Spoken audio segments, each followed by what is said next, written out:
always remember, people trust appearances, right? This is why politicians are so powerful, because people trust appearances.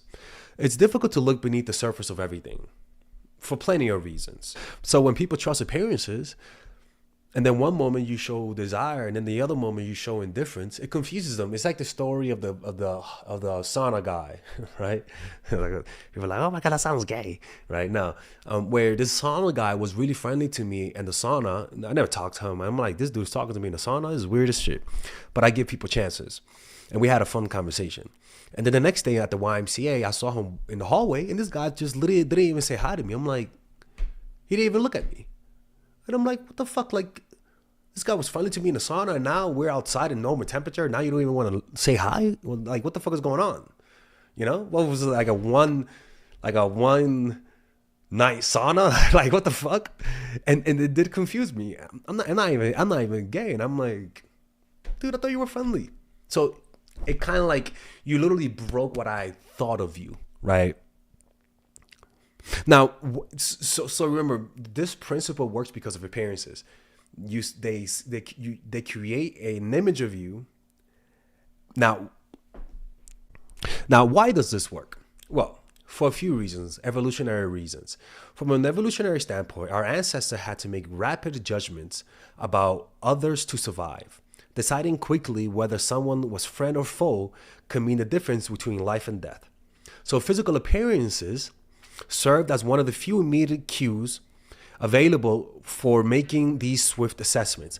Also, so it's like, that's why politicians know that if a population is a certain race, it's better to have a politician that reflects their race.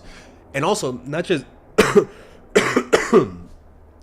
from an evolutionary perspective, in terms of appearances, but also voice. Your accents matter more. So, and the reason why accents are so powerful is because of this, right?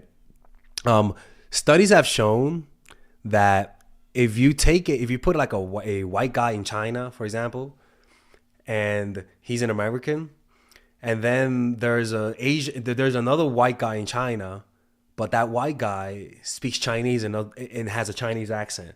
But then there's also another Chinese guy who's American with an American accent. Who do you think the American is actually going to relate to more? The American that's Chinese with the accent, or the Chinese American with the American accent? Studies show that people will literally choose the person who has a similar accent over the person that looks similar to them. And the reason why that is because humans, we were raised in places where everyone looked the same. If you were here and then there's another tribe 100 miles away, most likely that tribe has a similar phenotype to you, right? You're not going to find freaking like a tribe of Tyrones in the middle of freaking Sweden, 50 miles north of the village of Whiteville. No, right? But what you will find is that the next village might have a completely different accent. They might look the same, but they might have a completely different accent. And so because of that, they trust the accents to know whether or not if you're culturally part of our tribe, and even your age, right? Even ages have a different accent, different dialect.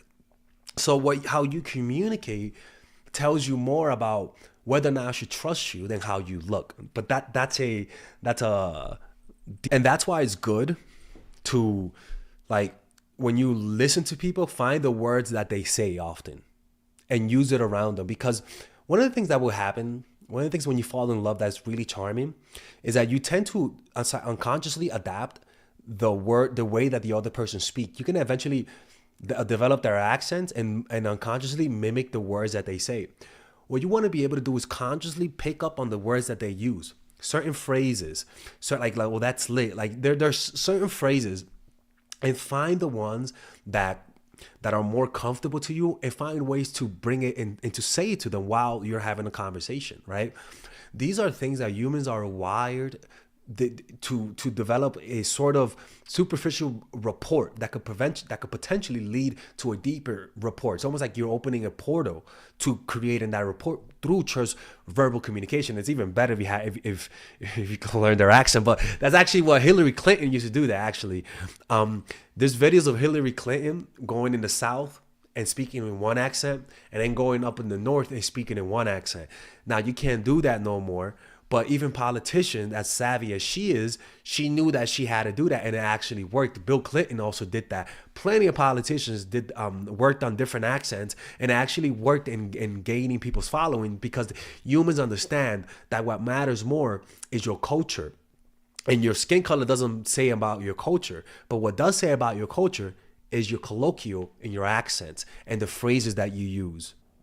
So people typically do this because, you know, that whatever is seen familiar or typical were most likely deemed trustworthy because they indicated an in-group membership and therefore a lower level of threat. Ladies and gentlemen, if you guys ever want to learn how to use your feminine energy to influence people, learn how to use your masculine energy to become more assertive, and also learn how to blend both energies to improve your dating life, your spiritual life, honestly, your relationship life, your family life, your career life, this is the course for you. If I had to make a course for my nieces, I have two nieces, one is 19 and one is 15. 16. Holy shit. Oh my God, he's a bad fucking uncle. He's a bad uncle. Get him. Shut up, Melissa. You should get this course, right?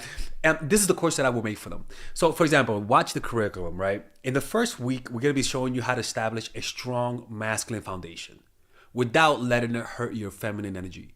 This masculine foundation is a source of who you are, right? It's your bodyguard. Without this, whatever feminine energy you create will be destroyed by the outside, because your masculine is your shield. So we'll talk about goal setting. We'll talk about how to develop a serious attitude. We're going to be talking about how to use more logic, how to use more goal-oriented behavior. It's more how to be a man. Now the next one is how to embrace the feminine energy, right? This one would teach you about how to minimize excessive masculine traits, developing self-awareness, healing abundant feminine energy, regulating your emotion, mastering voice qualities and facial expressions, surrendering control, and allowing pain to be felt. This is honestly, this will supercharge, like Kaioken, your masculine energy. After that, we have femininity in the workplace, and how to be feminine in the workplace without letting people take advantage of you, and the nuances of how women on power should behave versus women who are subordinates in the workplace, and even the dress code. This is based on psychology, people. It's kind of insane. I'm actually excited about this one. The next week, we talk about navigating the labyrinth of male and female friendship. And this, a lot of women find confusing, so we talk about that. And how to identify envious friends, how to identify the good friends, how to keep male friends, and how to keep female friends. Week 5, we talk about how to release the burden of the past and stop and destroy mental projections. This is actually really powerful. And then week 6, we talk about how to increase your observational power so that you can read people better. And we have a bunch of bonuses. The course starts at $99, and you guys can pre-order the course today at $69 before it goes out. If you're watching this, most likely I'm in the meditation retreat, so I will be praying for all of you guys. And just click on the description down below of the video. Right there, you'll see it, and you could pre-order that course. It's gonna be out by the end of next month or the beginning of February of March. One of the two, people, because I have a 10-day retreat to do, and I want to finish the course after the retreat, because I think the ideas are gonna be so much better. All right, man. I'll see you guys later. Pre-order, man. Oh, I'm closing the channel.